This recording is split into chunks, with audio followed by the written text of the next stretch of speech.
After the tranquility of Nara and the grandeur of Todaiji, we arrive at a place so iconic that if you haven't seen at least one photo from here, you probably don't have internet. Welcome to Fushimi Inari Taisha, the shrine where Torii gates never seem to end, where foxes are sacred, and where cardio suddenly becomes part of the sightseeing experience.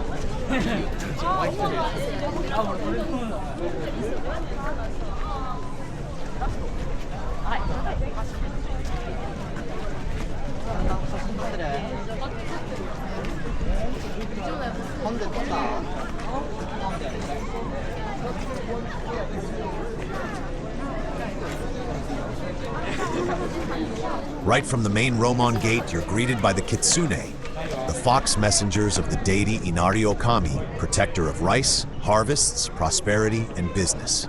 Usually one fox holds a scroll, a sacred jewel, or a stalk of rice, while the other carries the key to the rice granary. They're essentially the symbolic guardians of prosperity and of the shrine itself.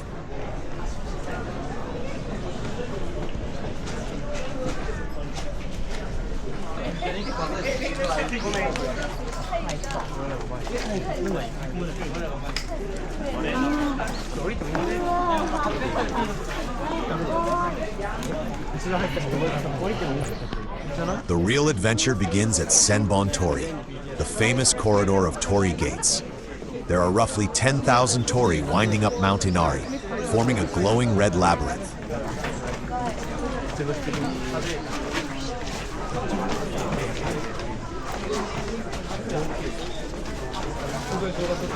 The tradition of Torii at Fushimi Inari Taisha goes back centuries. The first recorded mention of the Inari shrine dates to the 8th century, and the custom of donating torii began during the Edo period, 1603-1868.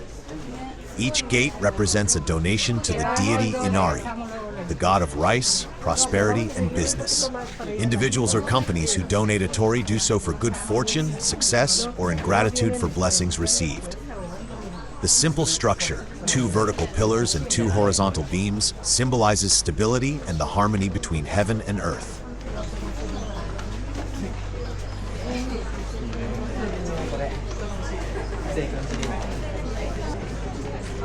Most of the torii in Senbon Torii are made of Japanese cedar, a wood valued for its durability, beauty, and resistance to the elements.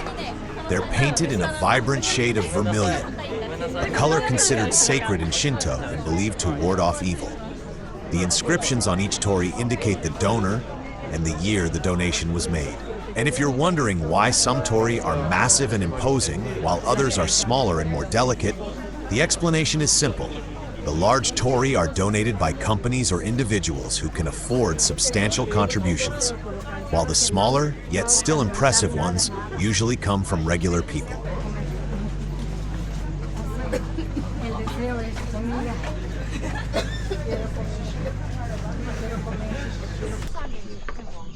As you climb the mountain, the tourists start to disappear. At first, it feels like you're in a marathon of selfies, but after a few hundred steps, you practically become the master of the red corridor, with only a handful of determined people still pushing through the ascent.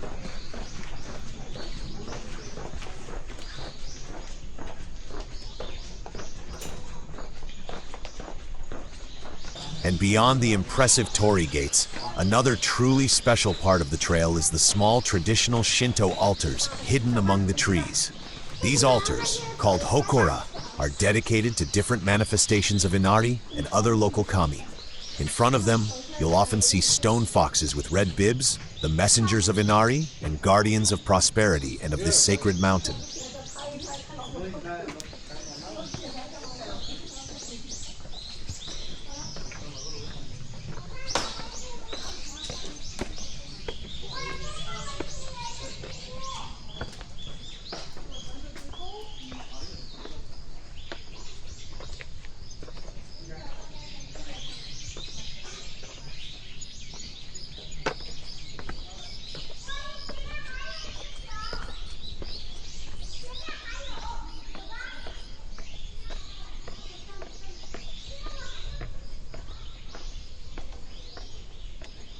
Some altars are tiny, about the size of a mailbox, while others are more elaborate, with stone torii, old lanterns, and spaces for offerings.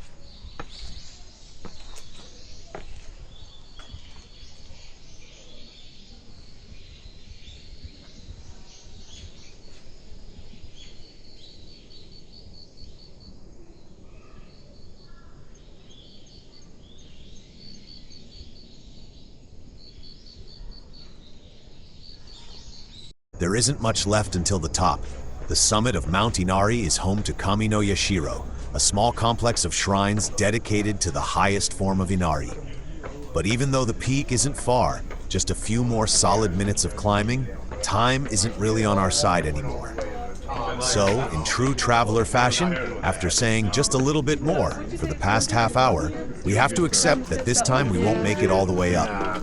So we start our descent, and the path back down leads us through equally beautiful spots, quiet altars, old stone lanterns, and less crowded that reveal a different, more peaceful side of Mount Inari.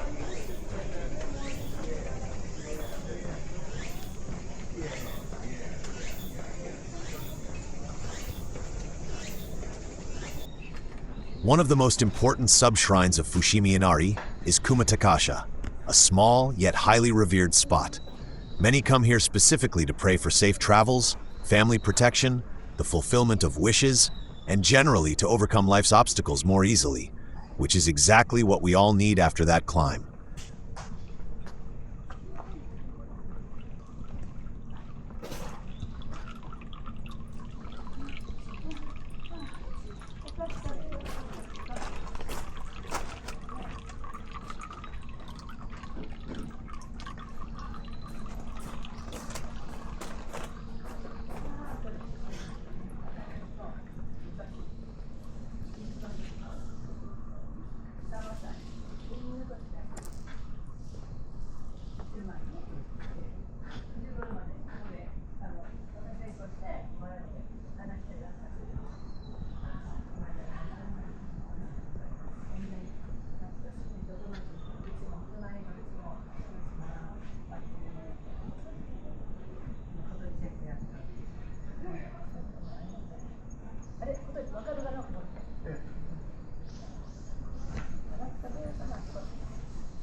The little white strips you see hanging around are omikuji, fortune-telling papers.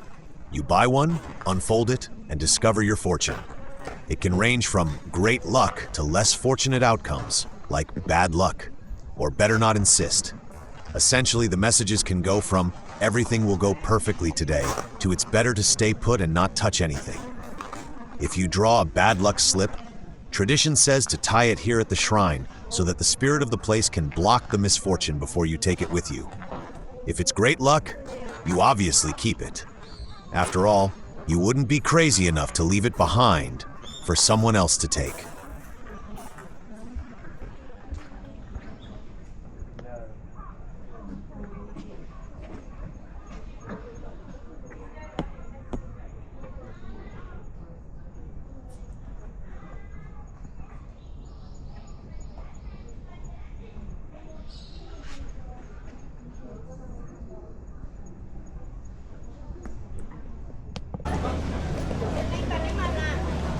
After wandering through the endless Torii gates, admiring the peaceful Hokora, and reading the little fortunes at Kumatakasha, it's time to continue our journey.